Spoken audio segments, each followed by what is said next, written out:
माझं नाव doctor Deepak Prakash Pathak. I am practising as general physician in Dhayari, Pune since 12 years. आज आपण एक नवीन मशीन आपल्या क्लिनिकमध्ये इन्स्टॉलेशनचं काम करणार आहोत.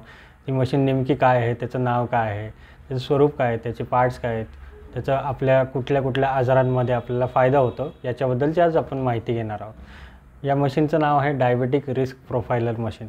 डायबेटिक रिस्क प्रोफायलर मशीन देण्याचं प्रामुख्याने नाव कारण की डायबिटीज या आजारामुळे आपल्या शरीरामध्ये बऱ्याचशा ऑर्गन्सला जास्तीत जास्त डॅमेज होतो, म्हणून डायबेटिक रिस्क प्रोफायलर नाव दिलेलं आहे.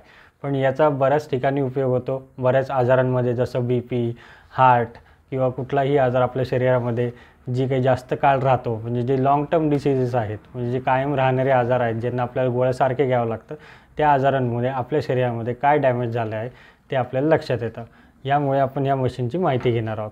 या मशीनचं मेन मुख्यत्व काम काय आहे ते तुम्हाला सांगतो मी. Non invasive method. Non invasive म्हणजे काय, कुठल्याही प्रकारची सुई न टोचता नॉर्मल पेशंटला आपण टेस्ट करून घेऊन त्यांना कुठल्याही प्रकारचे इन्व्हेजन नाही करत, म्हणजे कुठल्या प्रकारे सुई टोचत नाही किंवा रक्त काढत नाही, काही करत नाही. त्यानं आपण 4 BP कप्स असतात आणि चेस्ट लीड्स असतात 4, त्याच्यानुसार ती तपासणी करतो आणि त्या तपासणीला एक साधारणतः अर्धा ते पाऊण तास असा वेळ लागतो.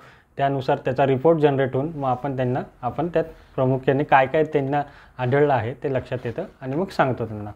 त्यामध्ये प्रमुख येतो आहे आपण ब्लड वेसल्स, म्हणजे हार्ट किंवा या हार्टच्या जे काही रक्तवाहिन्या आहेत त्यांच्यामध्ये किती स्टिफनेस आला आहे. स्टिफनेस म्हणजे काय की किती कडकपणा आला आहे आणि त्यामध्ये कुठले कुठले आजार होऊ शकतात, म्हणजे ॲथेरोस्क्लेरोसिस म्हणजे कोलेस्ट्रॉलचा आजार असतो किंवा हार्ट अटॅक येण्याचे चान्सेस असतात किंवा हार्ट किती कमकुवत झाला आहे आणि त्यामुळे अंजायना वगैरे याचे काही इफेक्ट्स असतात, ते सगळे आपल्याला अंदाज लावता येतो. त्यानुसार आपल्याला पुढे ट्रीटमेंट पण घेता येते. Blood pressure of the heart आणि blood pressure of our body हे दोन्ही वेगवेगळं असतं. जे काही ब्लड प्रेशर आपण नॉर्मल BP मॉनिटरनी बघतो ते वेगळं असतं आणि आपलं ब्लड प्रेशर हार्टचं वेगळं असतं. हे दोन्हीचा डिफरन्स आपल्याला लक्षात येतो त्याच्यामध्ये टेस्टमध्ये. आणि वॅस्क्युलर एज आणि नॉर्मल आपली जी एज आहे, आता समजा एखादा पर्सन त्यांची एज सांगतो आहे 40 आहे, 50 आहे, जी काही एज आहे ते आपण काउंट करतो. पण वॅस्क्युलर एज म्हणजे आतमधले आपले जे काही बॉडी पार्ट्स आहेत त्यांचं वय किती झालेलं आहे किंवा कुठल्या आजारामुळे त्या वयावरती किती परिणाम झाला आहे किंवा काही आजार नसला तरी आपलं जे काही जीवनशैली आहे, बैठी जीवनशैली आहे, व्यायाम नसतो, यामुळे त्या आजारांमध्ये किंवा त्या व्यायाम न करण्यामुळे आपल्या शरीरातले जे काही ऑर्गन्स आहेत त्यांचं वय किती आहे. आणि समजा आता आपण आपलं वय सांगतो 40 आणि व्हॅस्क्युलर एजनुसार आपल्या ऑर्गन्सचं वय झालं असेल 50, तर मग आपलं ॲक्च्युअल एज असतं 50. पण जे काही एज आपण सांगतो ते 40 असतं. पण व्हॅस्क्युलर एजमधले आतले जे बॉडी पार्ट्स आहेत, हार्ट, लंग्स, किडनी, ब्रेन, हे सगळ्यांचं वय 50पर्यंत पोचलेलं असतं. याचा अर्थ तो होतो आणि टेस्टमध्ये थोडंसं निष्पन्न होतं. मग त्यानुसार आपल्याला काय काळजी घ्यायची आहे किंवा लाईफस्टाईल मॉडिफिकेशन्स काय करायचे आहेत किंवा मेडिफिकेशन कुठले घ्यायचे असतात ते सगळं आपल्याला लक्षात येऊन जातं. आता या मशीनबद्दलची आपण माहिती घेणार आहोत.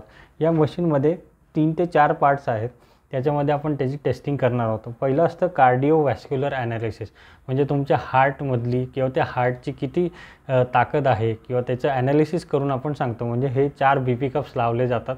4ही BP कप्सनुसार 3 वेळा त्याचे रीडिंग्स घेतले जातात. ते रीडिंग्स कॅल्क्युलेट करून त्या हार्टचे ब्लड वेसल्सची, त्या हार्टची संपूर्ण माहिती आपल्याला लक्षात येऊन जाते.